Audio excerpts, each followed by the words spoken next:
তো hello guys আজকে যাচ্ছি আমরা একটা ড্যামে, আমাদের হলো গ্রামের থেকে একটু দূরে। তো আমরা যাবো সেইখানে আজকে সাইকেল নিয়ে। তো চলো গাইজ যাওয়া যাক।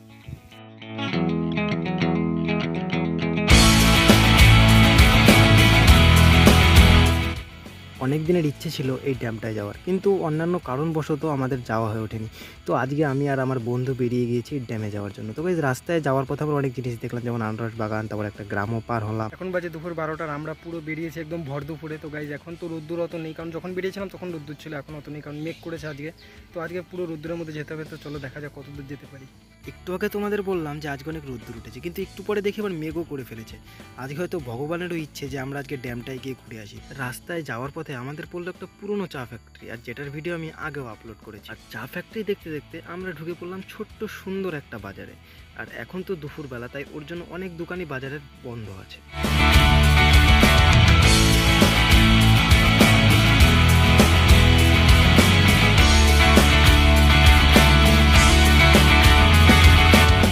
রাস্তায় দেখলাম আমরা আরও একটা বড় বাড়ি। এইটা হয়তো কোনো ফ্যাক্টরি, আমি সঠিক জানি না। আর একটু পরে রোদ্দুর উঠে যাওয়ায় আমাদের জল তৃষ্ণাও খুব পাচ্ছিল। আগেই বলেছি ভগবানের ইচ্ছে, তাই মেঘও আবার করে ফেলেছে। তাই আকাশে মেঘ আর মুখে জলের পিপাসা নিয়ে আমরা দ্রুত সাইকেল চালিয়ে পৌঁছানোর চেষ্টা করছি বেরিং ব্রিজে।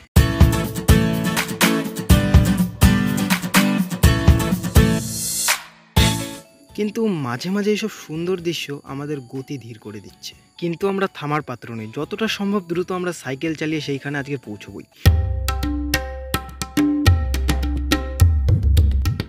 একটু পরে আমরা একটা বোর্ড দেখতে পেলাম রাস্তায়, যেটায় লেখা ছিল আর 800 মিটার দূরে রয়েছে বেরিং ব্রিজ।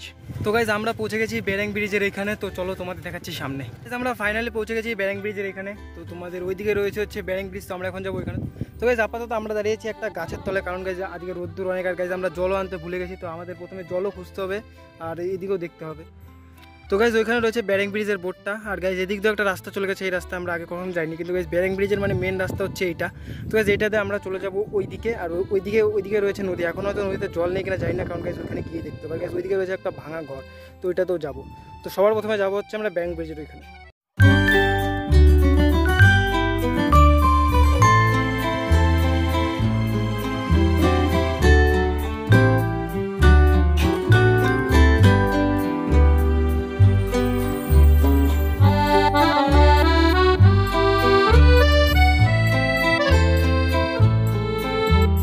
পিছনের বেরিং ব্রিজ তো দেখে নিলাম। আর গাইজ বেরিং ব্রিজের পাশে আছে একটা ঘর, মানে এইটা আগে ছিল বেরিং ব্রিজের অফিস, মানে এখানে আগে লোকজন থাকতো। তো গাইজ এখন মানে ঘরের অবস্থা দেখো গাইজ, ছাদটা ভেঙে পড়েছে। তো এখন যাবো হচ্ছে আমরা এই ঘরটার ভেতরে।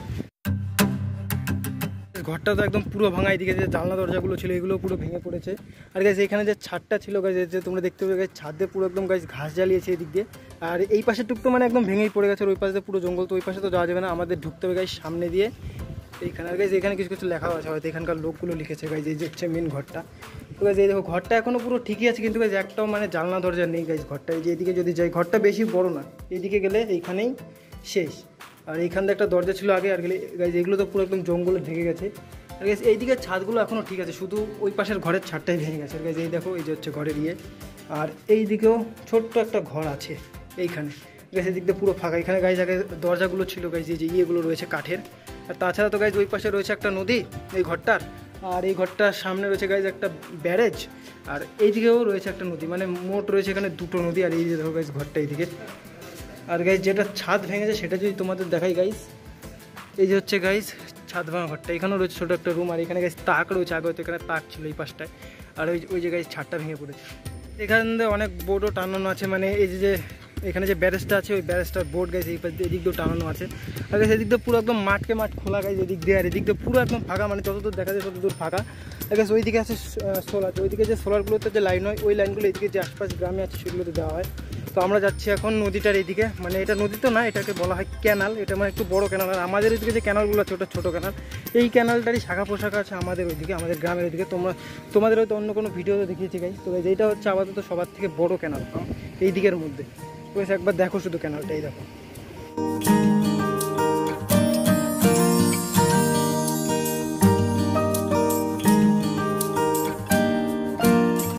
তো গাইজ আমাদের এই ঘরটা দেখা হয়ে গেছে। আর গাইজ একটা মন্দির রয়েছে ওইদিকে, তো এখন যাবো আমরা সেই মন্দির। আর গাইজ চলো। তো গাইজ আমরা ফাইনালি চলে এসেছি মন্দিরে। আর গাইজ তোমাদের যদি মন্দিরের অবস্থা দেখাই, তো গাইজ মন্দিরটা গাইজ দেখেই মনে হবে যে অনেক দিনের পুরনো মন্দির। গাইজ রোদ অনেক উঠেছে, তো হয়তো আমাকে সাথে সাথে দেখা যাচ্ছে। গাইজ মন্দিরটা তোমরা দেখে বুঝতে পারো অনেক দিনের পুরনো মন্দির। তো গাইজ আমরা চপ্পলটা খুলে গাইজ উঠবো উপরে। আর গাইজ ভিতরে রয়েছে হচ্ছে যেগুলো ঠাকুরের নাম আমি জানি না গাইজ, কোনগুলো ঠাকুর রয়েছে ভিতরে। খালি গাইজ এখানে কালী ঠাকুর ছিল।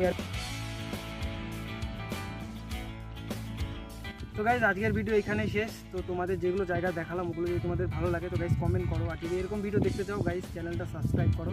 তো আজকের ভিডিও এতটুকুই, দেখা হবে পরের কোনো নেক্সট ব্লগে। ততক্ষণের জন্য বাই।